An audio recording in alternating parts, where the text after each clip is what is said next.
अस्सलाम वालेकुम नाजरीन। पाकिस्तान क्रिकेट टीम के खिलाड़ियों के एनओसी को लेकर पिछले कई दिनों से पाकिस्तान क्रिकेट बोर्ड और खिलाड़ियों के दरमियान एक नूरा कुश्ती चल रही थी कि जिसमें समझ नहीं आ रही थी कि अब पाकिस्तान क्रिकेट बोर्ड जीतेगा या खिलाड़ी जीतेंगे।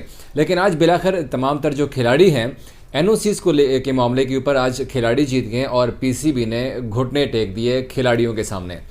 मुद्दा यहाँ से शुरू हुआ था कि जब हारिस रऊफ़ ने टेस्ट क्रिकेट टीम का पार्ट बनने से इनकार किया था, तो फिर पाकिस्तान क्रिकेट बोर्ड ने एनओसी का जो मसला था वो क्रिएट कर लिया था। इससे पहले वर्ल्ड कप से पहले भी हमने देखा कि पीसीबी ने जो गैर मुल्की लीग्स हैं उनके लिए एनओसी के ऊपर कुछ रिजर्वेशन शो की थी कि शायद इन लीग्स में जब खिलाड़ी जाते हैं तो फिर उन्हें इंजरीज भी होती हैं, जिसकी वजह से पाकिस्तान को नुकसान होता है। क्योंकि हमने देखा कि नसीम शाह भी वर्ल्ड कप का पार्ट नहीं थे, हसनैन, एहसानुल्लाह, ये तमाम तर प्लेयर्स इंजरी का शिकार हुए थे। हसनैन हमने देखा था कि लंदन प्रीमियर लीग के दौरान उनको चोट लगी थी, जिसके बाद पीसीबी ने कहा था कि हम एक डिटेल पॉलिसी बनाएंगे। फिर बिग बैश लीग में हारिस रऊफ़, उसामा मीर और जमान खान, इन तीनों खिलाड़ियों के साथ उन्होंने इस कॉन्ट्रैक्ट साइन कर लिया था और बीबीएल जो कि 7 तारीख से शुरू होने जा रही है, इसमें तीनों खिलाड़ियों ने शिरकत करनी थी। लेकिन पाकिस्तान क्रिकेट बोर्ड ने उन्हें एनओसी जारी नहीं किया।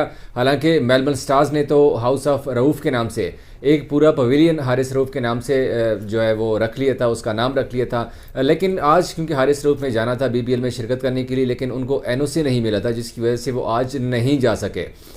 लेकिन अब से थोड़ी देर पहले फिर पाकिस्तान क्रिकेट बोर्ड ने इन तीनों खिलाड़ियों को एनओसी जारी करने का फ़ैसला किया। जमान खान, हारिस रऊफ़ और उसामा मीर अब बिग बैश लीग में खेलते हुए नज़र आएंगे। लेकिन एक और भी चीज़ पीसीबी ने, ज़ाहिर सी बात है, अब पाकिस्तान क्रिकेट बोर्ड है, इतना बड़ा इदारा है, तो उन्होंने इतनी आसानी से हार नहीं मानी। उन्होंने बजाय पूरे बिग बैश लीग के लिए एनओसी जारी करने के, उन्हें चंद मैचेस के लिए एनओसी जारी किया। अब हारिस रऊफ़ और उसामा मीर जो बिग बैश लीग है उनके सिर्फ 5 मैचेस खेल सकेंगे। मतलब ये तकरीबन कोई बनते हैं 20 से 22 दिन बनते हैं जिनके लिए उनको एनओसी जारी किया गया है। उसके बाद वो वापस आएंगे। जबकि दूसरी जानिब जमान खान, जिनका कॉन्ट्रैक्ट बीबीएल के साथ हुआ था, इससे पहले भी वो बीबीएल खेल चुके हैं और बड़ी अच्छी परफॉर्मेंस दिखाई थी, उनको सिर्फ 4 मैचेस के लिए एनओसी जारी किया गया। एनओसी के ऊपर जो डेट लिखी हुई है, अगर मैं आपको एग्जैक्ट वो बताऊं तो 7 से 28 दिसंबर तक Zaman Khan big bash league खेल सकेंगे। उसके बाद उनको भी वापस पाकिस्तान आना पड़ेगा।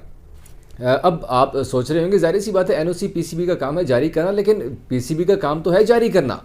लेकिन क्योंकि एक तो हारिस रऊफ़ का इशू हुआ था, उन्होंने पाकिस्तान टेस्ट मैचेस खेलने से इनकार कर दिया था, उसके ऊपर पीसीबी काफ़ी गुस्से था। तो ऊपर से वो कह रहे थे कि हमने ऐलान किया हुआ है कि 2 लीग से ज़्यादा खिलाड़ी नहीं खेल सकते, जिसमें उनकी अपनी पीएसएल आ जाती है, एक बिग बैश। अब इमाद वसीम की एग्जाम्पल हमारे सामने है। इमाद वसीम को एनओसी जारी नहीं किया जा रहा था, जिसकी वजह से इमाद वसीम ने रिटायरमेंट ले ली। मोहम्मद आमिर के साथ भी सेम यही केस हुआ था कि मोहम्मद आमिर ने जो T20 लीग्स है उनको खेलने के लिए आपको पाकिस्तान क्रिकेट बोर्ड से एनओसी दरकार होता है।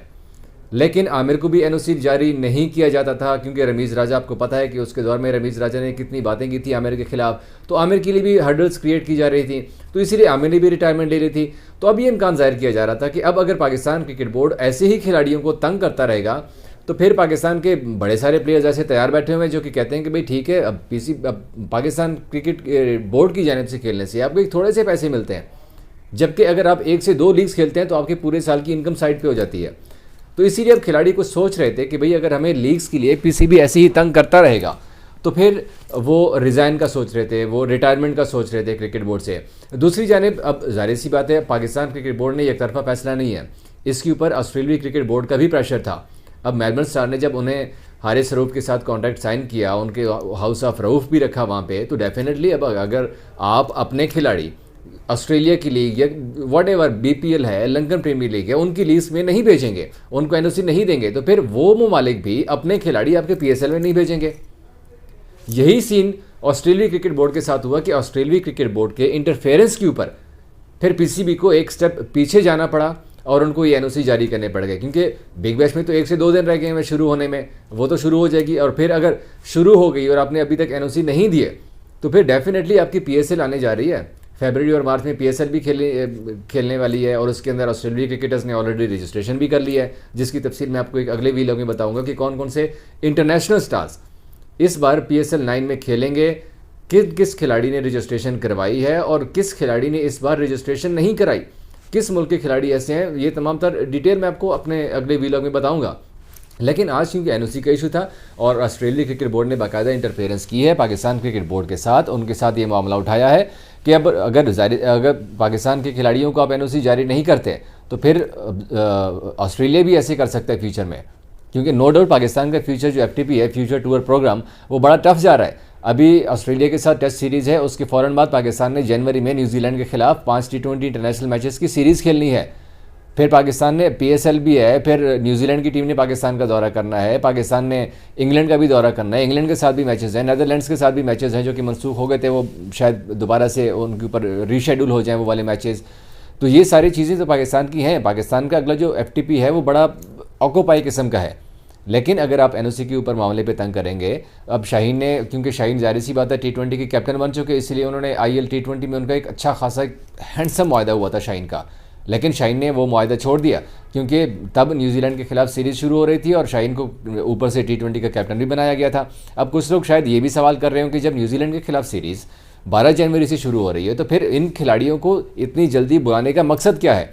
तो इनको बुलाने का मकसद पीसीबी का जो है वो ये है कि पाकिस्तान न्यूजीलैंड के खिलाफ सीरीज से पहले T20 टीम का एक कैंप लगना है। उस कैंप में इन तमाम तर खिलाड़ी शिरकत करेंगे, अपनी शिरकत को यकीनी बनाएंगे। उस कैंप के बाद फिर पाकिस्तान की टीम न्यूजीलैंड का दौरा करने जाएगी और इसी कैंप की वजह से ही फिर इन खिलाड़ियों को सिर्फ चंद मैचेस के लिए एनओसी जारी किए गए हैं। अब सवाल यहाँ पर यह भी उठता है कि अगर इन खिलाड़ियों ने शिरकत करनी है, जो बाकी खिलाड़ी हैं जिनके साथ मतलब इस वक्त अगर जो T20 टीम का हिस्सा नहीं है या कि डोमेस्टिक क्रिकेट का हिस्सा है, तो उसके हवाले से पीसीबी ने अभी तक कोई पॉलिसी जारी नहीं की है। जाहिर सी बात है जो सेंट्रल कॉन्ट्रैक्ट के ए और बी कैटेगरी के प्लेयर्स हैं उनकी इनकम तो अच्छी है, उनको सालाना माशाल्लाह किसी को 60 लाख मिल रहे हैं और बी कैटेगरी को आई थिंक 45 से 42 लाख रुपए के करीब तकरीबन मिल रहा है मंथली। तो जो बाकी कैटेगरीज के प्लेयर्स हैं उनके लिए जो एनओसी का इशू है उसके लिए पीसीबी एक डिटेल पॉलिसी जारी करेगा। आज भी जब पाकिस्तान क्रिकेट बोर्ड ने इन 3 खिलाड़ियों को अपनी एनओसी जारी की है, साथ में ये लिखा कि खिलाड़ियों के वर्कलोड मैनेजमेंट को मद्देनज़र रखते हुए उनको ये एनओसी जारी किए गए हैं, क्योंकि अब पीसीबी इस पॉलिसी के ऊपर बड़ा स्ट्रिक्टली इंप्लीमेंट कर रहा है कि जो वर्कलोड मैनेजमेंट है खिलाड़ियों की, क्योंकि वर्ल्ड कप में जो धचका लग चुका है पाकिस्तान क्रिकेट टीम को, वो पीसीबी कभी नहीं चाहेगा कि उनको उस तरह का धचका दोबारा से लगे। और इसी वजह से एनओसी के मामले पर थोड़ा सा खिलाड़ियों को भी तंग करना शुरू किया है और खिलाड़ियों के जो एजेंट्स हैं वो भी खिलाड़ियों को इनपुट दे रहे हैं और पीसीबी और खिलाड़ियों के दरमियान एक बैकलैश आया हुआ है, एक डेडलॉक बरकरार था जो कि आज थोड़ी देर के लिए तो ख़त्म हुआ है, लेकिन ये सीन आगे भी चलना है। आगे भी आप देखेंगे कई सारे खिलाड़ी ऐसे होंगे जिनको एनओसी पीसीबी जारी नहीं करेगा और वो खिलाड़ी फिर कुछ भी बड़ा कदम उठा सकते हैं, और वो बड़ा कदम क्या होगा ये भी आप फ्यूचर में देख लेंगे। Thank you so much.